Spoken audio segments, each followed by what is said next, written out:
After a year apart, Eric Phoenix and Chennis Berry are reconnected, but this time at South Carolina State. Oh, yeah, it's locked on HBCU. Play my music. You are Locked On HBCU, your daily podcast covering HBCU sports. Part of the Locked On Podcast Network, your team every day.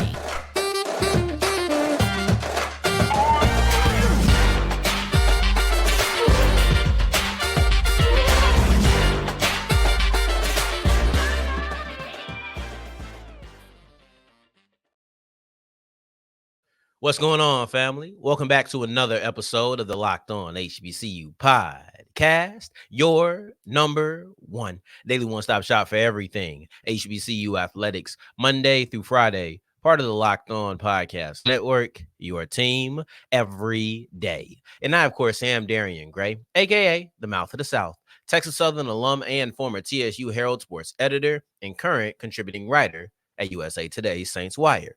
Thank you for going on this journey with me, making Locked On HBCU your first listen of the day, every day. And remember, just because the mic cuts off does not mean that the journey is over. It just means it's time to follow me on Twitter at South Exclusives. Starts with an S and ends with an S. Today's episode is brought to you by Monopoly Go, and I admit it, I have a competitive side, and it's a big fan of Monopoly Go. So the mobile hit twist with a classic on Monopoly is the place for me. So join your friends and download Monopoly Go for free on the App Store or Google Play. We wrap up today's episode with a look at a very interesting question. I didn't even think there was going to be a quarterback battle at Grambling, but there was. Now that Julian Calvez is into the transfer portal, is that battle still going to be a real thing at Grambling? Well, we kick it off, or before that, we'll look at Chris Wright, the head coach of Langston, who issues a message to every single Division I head coach who is talking down on him and his NAIA program. It's a bold statement by the Langston head coach, but we kick it off with Eric Phoenix, who is reunited with his former head coach, Chennis Berry, but this time they're not at Benedict College. They are at South Carolina State, and you know what? The song that comes to my mind is very cliche, but very appropriate. And it's Reunited, and it feels so good. Matter of fact, it feels right. And I'll explain why this logically just makes sense at the end of this segment. But when listing out where he was going to go and saying, hey, I'm going to South Carolina State, he hinted at the fact that he's joining his former head coach, now current head coach again. But he used the interesting caption, in my opinion. And the caption said, the second time ain't nothing like the first time, or excuse me, the second time ain't nothing like the first, got to make it count. Brother Phoenix, I don't know who needs to tell you this, so it'll be me. The first time counted, and it was pretty freaking good. Like, I think that the second time being anything like the first time would be a positive thing. Now, in trying to understand why he would phrase this commitment photo the way that he did, I said, this has to be lyrics, right? And it's moments like this in which I feel pretty old, right? I'm not an old guy at all. I'm pretty young, but I feel old when I got to Google lyrics. So I Googled the lyrics. And of course, it's lyrics from the song. It was from the Lil Baby Dirk joint album. I'll be honest with y'all, I cut it off.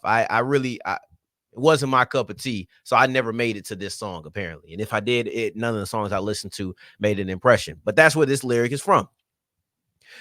So while I appreciate Dirk, I appreciate Baby, and I appreciate Phoenix, I want to continue this sentiment of the first time kind of being repeated this go around. I think everybody involved will be pretty happy if the second time was a lot like the first time. So let's continue this theme here. If you are Bulldog Nation, right? If you are a South Carolina State fan, maybe not if you're anybody else in the MEAC, but if you are a South Carolina State fan, you look at what Eric Phoenix was able to do when he was with Chennis Berry. So the first year, you had an injury, but Phoenix had a pretty strong start to the year. And despite being despite missing time in that season, he actually ended up being an all-conference player. But this is about the team. When Chennis Berry and Eric Phoenix were partnered together, in that first season where he really got some legit starting time, he went 4-3 in that year. So that's a winning record. modest, but it is a winning record. So what does he do the next year? And that's what gets everybody excited. That's what really kicked off all of the steps for Berry, for South Carolina State, for Phoenix. It was that second year, which was 2022. And in that year, they went 11-0 in the regular season, and they lost in their first playoff game. So overall, they went 11-1 that season. That I'll take that. Now, it's not going to look like it looked with Benedict. With Benedict, it was, I'm dominating people. You're not getting within 6 feet of me, right? Like, I wouldn't touch you with a 10-foot pole like the Grinch. That's what it was with Benedict. They were absolutely dominant. I don't know that it'll look the same way, right? Because things can be similar. A win is a win. A win is a win, but there's levels to victories. But at the end of the day, it doesn't really matter. If you're putting together that many victories, let's say I'm undefeated in the regular season and I beat every team by 40, but I beat multiple teams by 10. I beat a couple of teams by 3. What's the difference between those two seasons? One's more dominant, but in the long run, nobody cares. Nobody cares. You are undefeated. I can promise you that Bulldog Nation will take an undefeated season, whether it comes with absolute domination or a multitude of close calls. So I think Bulldog Nation will take that. Let's look at Eric Phoenix. Would he take that? And Coach Berry is included in Bulldog Nation, though he's not a fan. The whole wins and everything, that's, of course, he's going to take that. There's no more to say about him. So we'll lump them together. But when it comes to Eric Phoenix, would he take it? Because he had a lot of success of his own. Like I said, in his first year of real starting time, more than 5 starts. He started 7 games in 2021. Went 4-3 in those games. And I think he left one of the losses due to injury. But overall, in that season, he was a second-team All-SIAC quarterback. In the next season, where he went undefeated, he was a second-team All-SIAC quarterback. So if you're looking at just his own trajectory, things were a little bit different for him at Murray State. I get it. But when he was at Benedict College, when he was partnered with Chennis Berry, he had individual success as well. So that's all the party for me. The fans, the coach, the player, everybody's going to love it. And the reason everybody's going to want the second time to feel like the first time. The real test is disproving, if anything. There we go. If anything, the test for South Carolina State, the test for Eric Phoenix, the test for Chennis Berry is to prove everything that Eric Phoenix said in his caption wrong. The second time ain't nothing like the first. Got to make it count. Yeah, we got to make it count, but we're going to make sure that the second time is just like the first because it was filled with individual and team success that everybody wants to replicate. Now, one reason I'll say that it just makes sense is Chennis Berry is out of Benedict College and he's moving to a new school, but it feels like a continuation. It doesn't feel like the start of a new journey. I think it's because the schools are so close. I think it's because it felt like a foregone conclusion for about a year before it happened. I think all of those things together, a reason that this just feels like a continuation. He brought a ton of players from his old school, but one player he didn't bring was the quarterback because the quarterback was a grad student. You know what still feels like a continuation? Eric Phoenix. Eric Phoenix feels like a continuation because, yes, he took a year away, but reunited and it feels so good. Reunited and it feels right? Like I know it's not the lyrics, but it feels right. Everything fits into the theme of continuation. So that's the way that I'm looking at it, and that's why it makes the most sense. And let's see if the second time can feel something like the first. As we push forward, somebody who issued a bold statement, a real bold statement, is Chris Wright, the Langston head men's basketball coach. He said, I want all the smoke. Well, not literally, but if you ask me, that's what he meant. Today's episode is brought to you by FanDuel, and FanDuel is the official sports book of the Locked On Podcast Network. The NFL draft is tomorrow. It's the most wonderful time of the year. Y'all can keep Christmas, right? But for me, I'm most interested in who's going to go between 2 to 5. And I know one's going to be Caleb Williams. Everybody knows that. Those are terrible odds. But if you think Drake May could maybe be the 2 pick, that's good odds. If you think that You know the order of 1 through 5. In order, not just who it's going to be, but in order. You can put some money down on FanDuel for that as well. All you have to do is go to FanDuel.com/locked-on. If football isn't your thing, you can go to basketball. Maybe basketball isn't your thing. We talked about TSU hockey just yesterday. The NHL is in the playoffs as well. Maybe you ain't doing any of that. Maybe you're with America's favorite pastime, and that's baseball. You can put some money down on the MLB regular season, whatever you want to. Go to FanDuel.com/locked-on. If you're new to FanDuel, you get $150 back in bonus bets, guaranteed. Words of Charles Barkley, that's win or lose.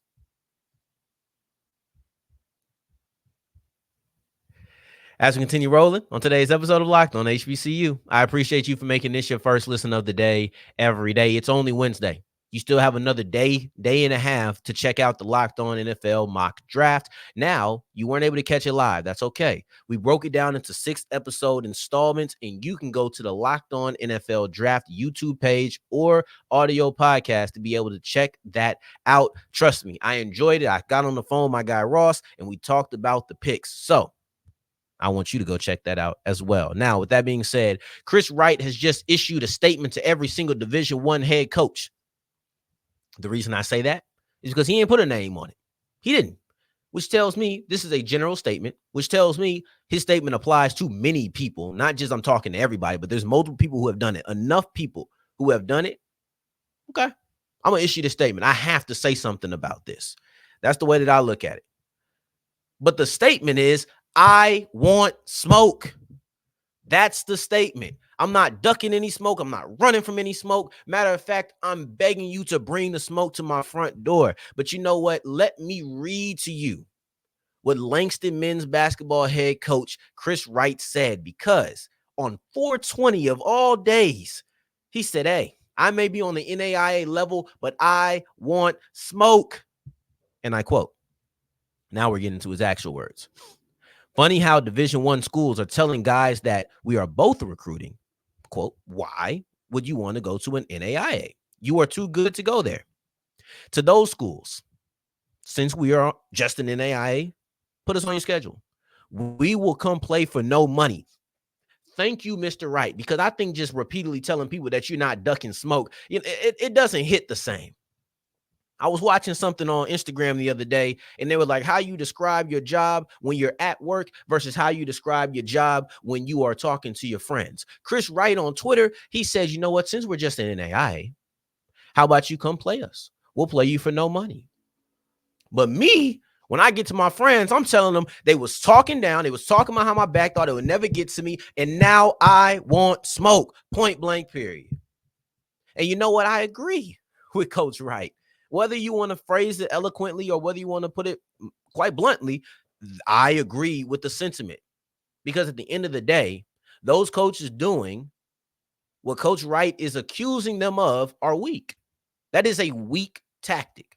If you got to talk down on another program to get a recruit, A, you're weak, like I said, and B, you haven't really built a program strong enough to deserve that recruit. That's how I personally feel. And it may work. It may work. But that's not me. And I don't think that's how a man should operate. I think that's very weak of a man to do on some real stuff. Just and I'll put it like this. HBCU Nightly. Phenomenal program, right? What if I came on here and I said, yeah, HBCU Nightly don't do this, that, and the third. And that's my reason why you should listen to me. Well, from my point of view, if I'm listening to that, no, that's why I shouldn't listen to HBCU Nightly, which you should. Phenomenal. Go check them out. And I understand it's not the same dynamic as a D1 and an NAIA, but the point is, you do not speak ill of somebody else to boost yourself up. That tells me you don't have enough positive to highlight you. I'm to be honest, like this is principles. I think that this goes in every part of life, and I don't really find this to be an argumentative thing. That's a weak point of view. That is a weak thing to do. To feel like you got to talk down on or tear down another program to build yourself up. Why don't you have enough good going on to build yourself up? If you got to talk poorly about somebody else, something else to build up what you do or who you are, you clearly don't have anything positive going on in your life, because I built up Locked On HBCU on the back of what Locked On HBCU does. You feel what I'm saying? Like if we just talking about principles, right? Like it's the principalities of this, Smokey. Like it's the principalities of it. That's weak. And I appreciate also, I think you could just result in the players just not going because you haven't built your program. You still haven't said anything. And obviously it's ineffective because they're running back and they're telling Chris Wright. Who else is telling Chris Wright? Either those players are still going to Langston or you got a rat in your program. It's one of the two. It's one of the two. At the end of the day, use your strengths. At the end of the day, what makes you special? Well, for Chris Wright, it makes the fact that he's been able to go to back-to-back or, go to multiple NAIA national tournament finals at 2 different schools.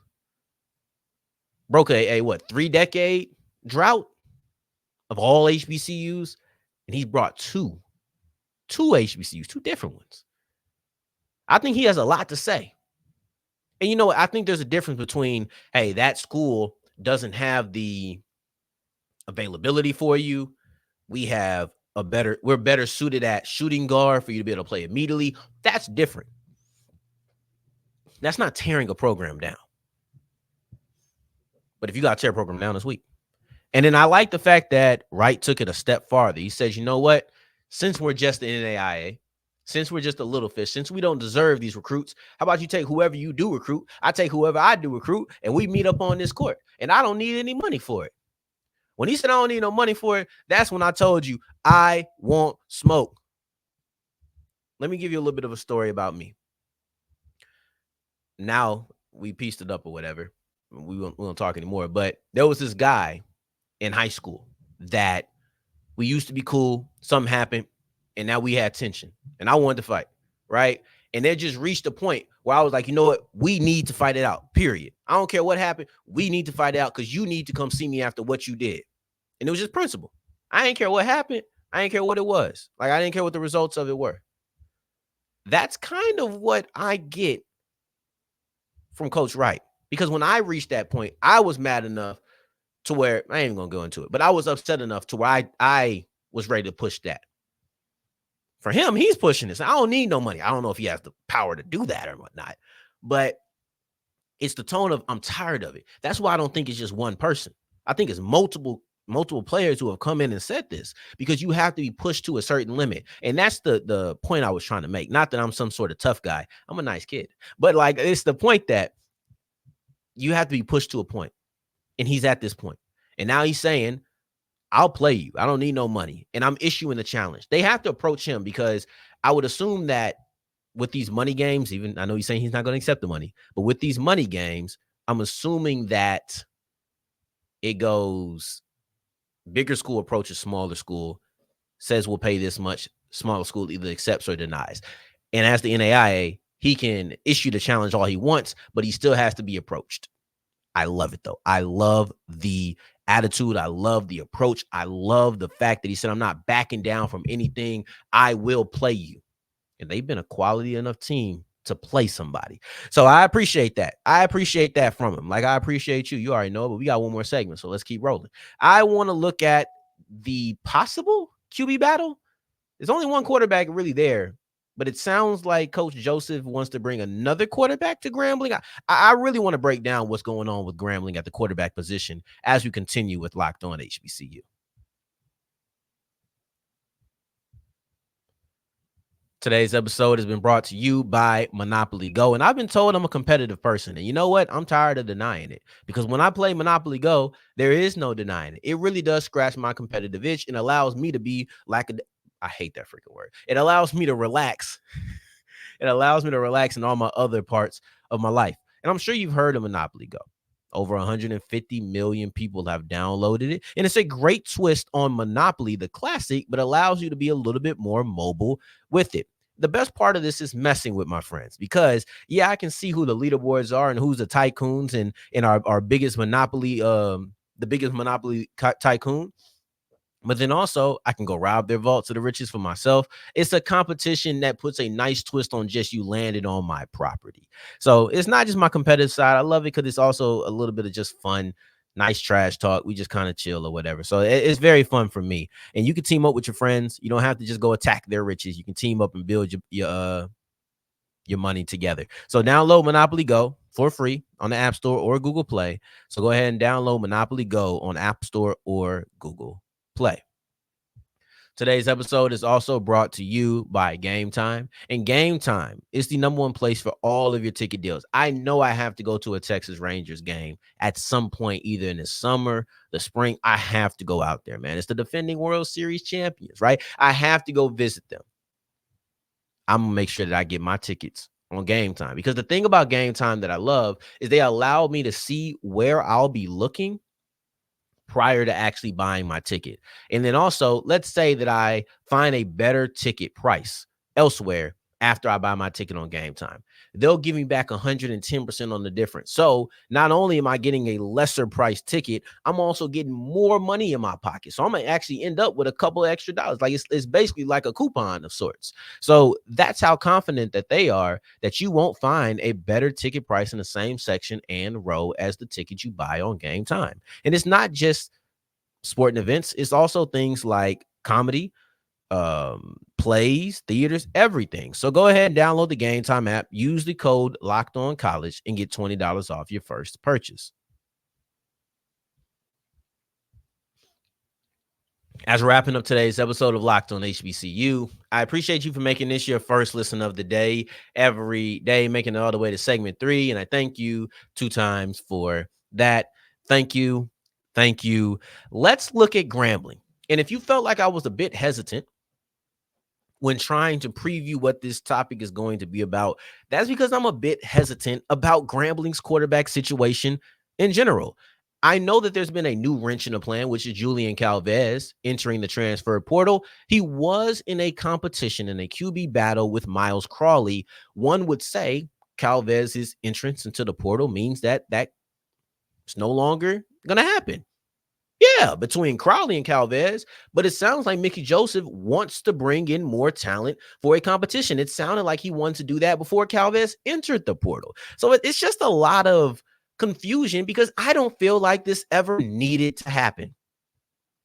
I don't feel like we needed to have a quarterback battle in Grambling. Matter of fact, I didn't even know we were having one until I tried to go identify the wide receiver situation at Grambling. And then I stumbled across, in that article on Grambling's athletic website, I stumbled across a quote in which Mickey Joseph, the now head coach, was speaking about not deciding who the quarterback was until week 1. I said, bro, I thought this was decided when you got hired. Like, I'm not even trying to be funny or anything, because when I say life comes at you fast, I'm sitting here thinking, okay, well, let's look at Quay Davis. Oh, wow, there's a quarterback battle. I guess we'll talk about that tomorrow. Oh, Julian Calvez, one half of that quarterback battle, has bowed out. Do I bow out of the topic?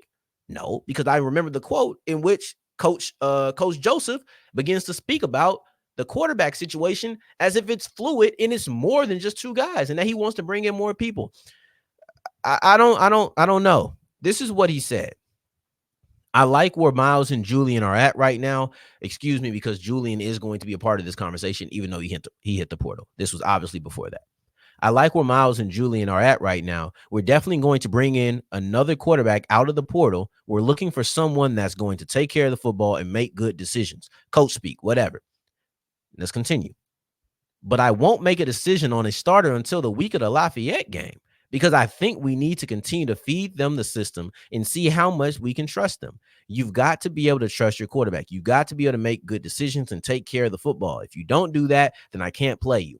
I don't have a problem with any of this thought process, but Myles Crawley was literally a part of the committee that brought in Mickey Joseph.